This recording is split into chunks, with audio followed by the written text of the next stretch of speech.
এখন আমি 4 নম্বর থেকে 4 যে সমস্যাটি রয়েছে এই সমস্যাটি সমাধান করব। এখানে আছে 3.8 গুণ 45। প্রথমে আমি দশমিক বিন্দুর কথা না ভেবেই নর্মাল গুণের মতো গুণ করে যাব, পরবর্তীতে আমি দশমিক বিন্দু দিব। তাহলে 5 দিয়ে আমি আগে গুণ করব। 5 8 40 0, হাতে থাকে 4, 3 5 15 আর 4 19। এবার আমি এককের ঘরে একটা শূন্য দিব। এককের ঘরের কাজ শেষ। 4 8 32 2, হাতে থাকে 3, 3 4 12 আর 3 15। এবারে যোগ করব। 0 9 আর 2 11, এক হাতে থাকে 1, 5 আর 1 6, 6 আর 1 7 1। এবার আমি দশমিক বিন্দু দিব। এখানে ডান দিক থেকে গুণে এক ঘর পরে দশমিক বিন্দু আছে, এখানেও ঠিক ডান দিক থেকে গুণেই এক ঘর পরে দশমিক বিন্দু দেব। তাহলে আমার উত্তর হচ্ছে 171। দশমিক বিন্দুর পরে শূন্য না দিলেও চলবে।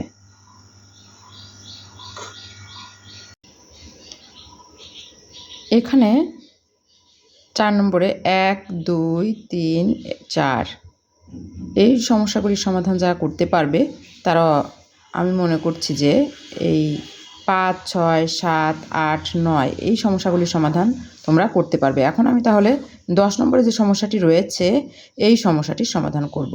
এখানে আছে 2.85 গুণ 36।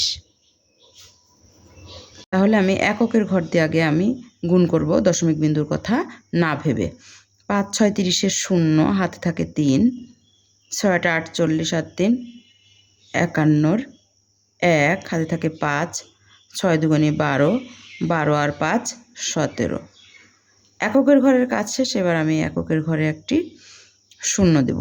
এবার দশকের ঘর আছে 3, 3 দিয়ে আমি গুণ করব আবার। 3 5 15 5, হাতে থাকে 1, 3 8 24 আর 1 25 5, হাতে থাকে 2, 3 2 6 আর 2 8। এবার আমি যোগ করব। তাহলে যোগ করলে হবে কত? 0 5 আর 1 6, 7 5 12 2, হাতে থাকে 1, 8 আর 1 9, 9 আর 1 10। এবার আমি দশমিক বিন্দু দিব। ডান দিক থেকে গুনব 1 2, তারপরে আছে 1 ঘর 2 ঘর পরে দশমিক বিন্দু আছে। এখানে ঠিক ডান দিক থেকে গুনব 1 2, এখানে আমি ঠিক দশমিক বিন্দু দিব।